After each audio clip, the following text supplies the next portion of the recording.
Ojla. Evo, današnji live je tašen doprinos, mini izobraževanje za vse, ki ste voljni prejet. Danes zjutraj sem se zbudila s tem zavedanjem, kako dejansko polno stvari zaznavamo in se jih zavedamo in hkrati, koliko tega, kar zaznavamo, sploh ni res. Koliko tega, kar zaznavamo, ni naše, nima veze z nami. In kolikokrat, ko pogledamo nekaj zaznavamo in mislimo, aha, ok, to je naše, to je res, in gremo v reakcijo. Tako da resnica, če si vprašaš resnica, preden potem postaviš vprašanje, ti bo ful v doprinos, ker boš lažje prepoznala, če je tisto zavedanje, ki si ga prejela, res, ali je morda to zgolj neka projekcija, ali morda nekdo projecira nekaj nate, ali so to projekcije družbe. Ogromno je projekcij, ogromno. In ogromno projekcij mi sami nase projeciramo, s tem, ko prevzemamo in kupujemo laži, sodbe, zaključke, zanimive poglede iz okolice.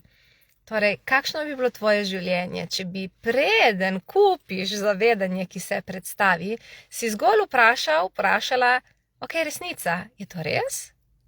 Resnica, je to res? Ali je to nekaj drugega? Evo, moje telo se je tako olajšalo, pa nisem imela konkretno nič zdaj v mislih. Nekaj se je sprostilo. Torej, resnica, so to projekcije? Resnica, je to res? Resnica, ok, kaj jaz vem? Tisto 4 vprašanja, ki jih imate že v bar delavnici, kaj je to? Kaj s tem počnem? Lahko to spremenim? In če ja, kako to spremenim? So res zlata vredna, so ful doprinos. In ko si jih postavljate, dajte resnica vprašati spred, torej resnica, kaj je to? Resnica, kaj je to? Ker karkoli se ti dogaja, recimo ta trenutek, okay? In greš v domneve, v veliko peterico, ne? V domneve, v reakcije, v aktualizacije umetne inteligence in vseh teh 5 elementov, se ciklaš in ne boš resnično zavestila, kaj se dogaja, ker si notri, ko hrček v tistem kolesu. Okay? Tako da karkoli se dogaja, resnica, kaj je to? Kaj je to? Resnica, kaj je to? Okay, resnica, kaj je to? Vprašaj se večkrat. In ko se nekaj dvigne, daj preveri energijo, če je to res. Ne tako je, aha, ja, to je to. Daj pogledaj, ok, resnica, je to res? So projekcije, kaj zaznavam? Dokler ni res lahkotna energija. In pol greš na naslednje vprašanje, ok, kaj s tem počnem? Kaj lahko s tem naredim? Ok, tako da upam, da ti je v doprinos tale kratek video, kako lahko še boš kot tako.